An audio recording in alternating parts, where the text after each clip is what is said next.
안녕하십니까? 인생의 복잡한 문제들을 말씀으로 단칼에 해결해주는 김종근 목사의 쾌도 남마입니다.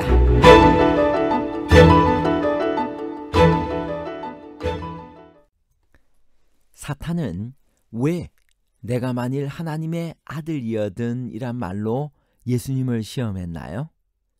예수님이 당하신 3번의 시험은 어떤 것이었나요? 우리에게도 사탄은 예수님에게 했던 동일한 시험을 하고 있나요?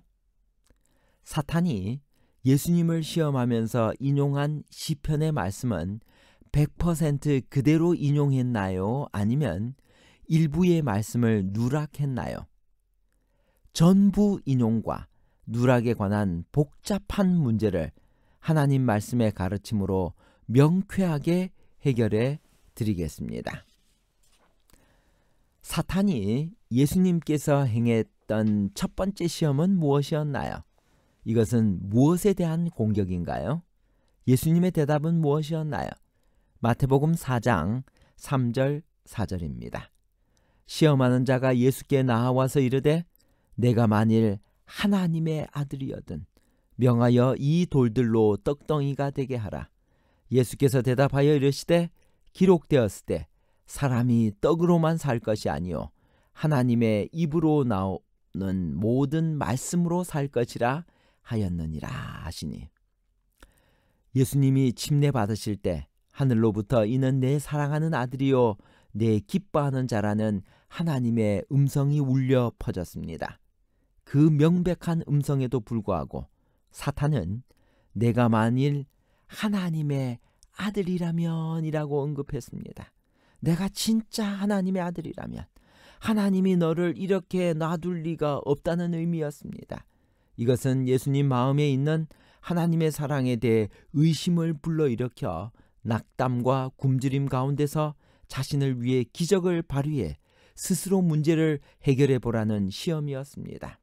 마치 에덴 동산에 있던 하와에게 선악을 알게 하는 나무에 대해 분명하게 선포된 하나님의 말씀을 의심하게 해 스스로 더 높은 경지로 나가는 길을 택하라는 유혹과 같았습니다. 동일한 방법으로 사탄은 오늘날에도 하나님의 말씀에 분명하게 드러난 진리들에 대해 의심을 품게 합니다. 내가 만일 하나님의 아들이거든. 우리에게 첫 번째 시험의 의미는 무엇인가요? 하나님이 금하신 식욕과 정욕에 대해 하나님을 신뢰하기보다 자신의 욕구를 따르려는 유혹이 있습니다. 먹고 사는 일을 하나님의 인도 없이 스스로 해결하려는 유혹이 있습니다. 여기서 떡, 빵은 물질적 필요를 대표합니다. 사람은 먹어야 삽니다. 뿐만 아니라 사람의 생명이 소유의 풍부함에 달려 있다고 믿는 것을 의미합니다. 재림교 주석 마태복음 4장 3절에 보면 여기서 떡은 인간의 육체적 본성이 가진 물질적 필요를 대표한다. 떡은 생명에 대한 물질주의적 철학, 곧 인간의 생명은 자신의 소유가 된 풍부한 물질에 달려 있다는 것, 그리고 인간은 오직 떡으로만 산다고 가정하는 철학을 나타낸다. 식생활과 음식물에 관한 것면 243페이지에 다음과 같이 말씀하셨습니다. 우리 하늘 아버지께서 극기하지 않은 식욕의 방종으로 일어나는 악에 대하여 경계하도록 건강개혁의 빛을 보내신 것은 사랑 때문이었다. 식생활과 음식물에 관한 것면 51페이지. 자신들의 식사 습관이 자신들의 건강과 성품과 현세에서의 그들의 유용성과 그들이 영원한 운명에 얼마나 크게 관계되는지를 충분히 아는 사람은 아직까지 별로 없다. 첫 번째 시험과 승리할 수 있는 비결은 무엇일까?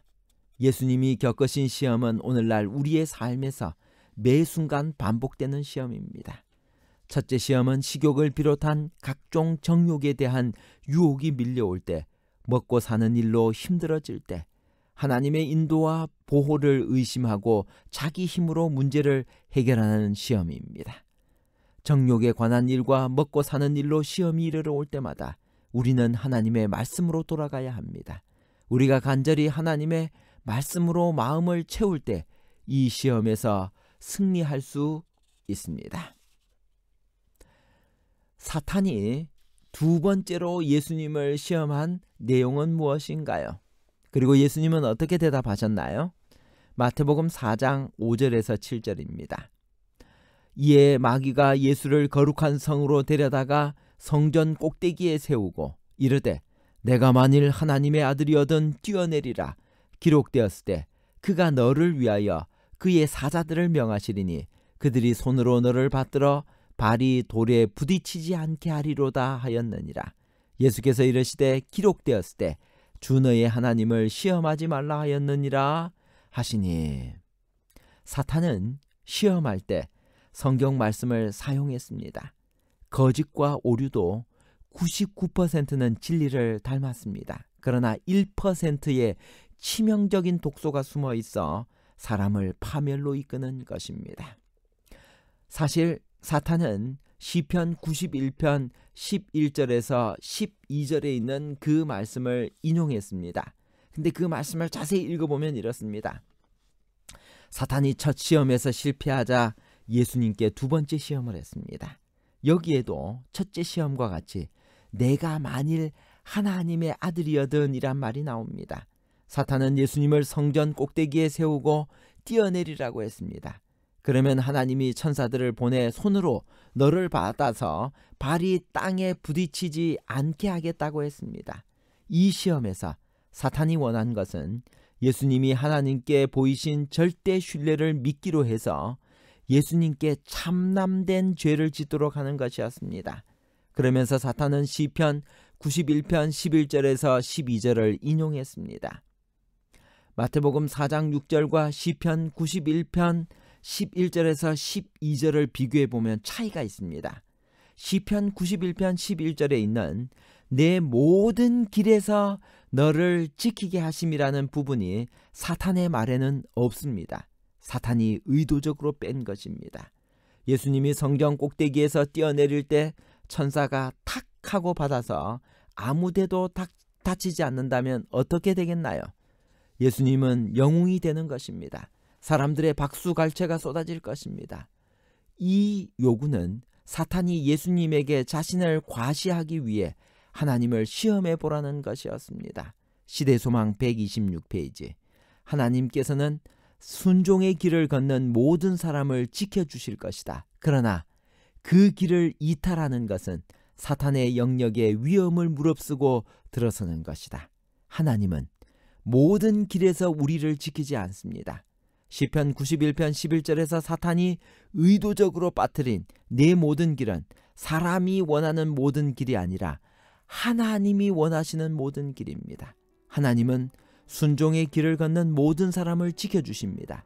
사자굴에 다니엘을 보호하신 것처럼 말입니다.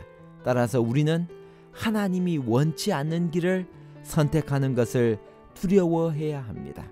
그래서 우리가 하나님 앞에 이렇게 잘못된 기도를 할 수 있습니다. 하나님, 저희가 어디로 가든지 인도하시고, 이건 잘못된 기도예요.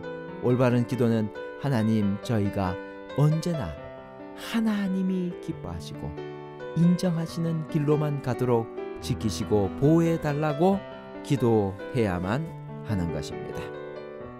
세 번째 시험은 무엇이었나요? 마태복음 4장 8절. 마귀가 또 그를 데리고 지극히 높은 산으로 가서 천하만국과 그 영광을 보여 이르되 만일 내게 엎드려 경배하면 이 모든 것을 내게 주리라. 세 번째 시험의 의미는 무엇인가? 우리에게 세 번째 시험의 의미는 사탄의 주권과 세상 나라의 법칙을 인정하고 받아들임으로 이 세상 나라를 얻고 성공하라는 유혹입니다. 이 세상 나라도 괜찮습니다. 그런데 세상의 것들을 다 가진다 할지라도 사람의 마음이 계속 공허해진다는 것입니다. 세 번째 시험의 핵심은 십자가를 포기하고 사탄의 지배하에서 통치권을 가지라는 유혹이었습니다. 이 모든 시험을 예수님은 기록되었을 때, 또 기록되었을 때로 예수님은 시험을 이기셨습니다. 결론입니다. 첫 번째, 하나님이 금하신 식욕과 정욕에 대해 하나님을 신뢰하기보다 자신의 욕구를 따르려는 유혹이 찾아옵니다. 이것이 첫 번째 시험입니다. 둘째, 사탄이 인용한 시편의 말씀은 100% 그대로 인용한 것이 아니라 일부의 말씀을 누락했습니다. 셋째, 이 모든 시험에서 승리할 수 있는 비결은 우리의 생각에 기록되었을 때라고 떠올리며 말씀을 주장하는 것입니다. 이것이 시험에서 승리할 수 있는 유일한 비결입니다. 감사합니다.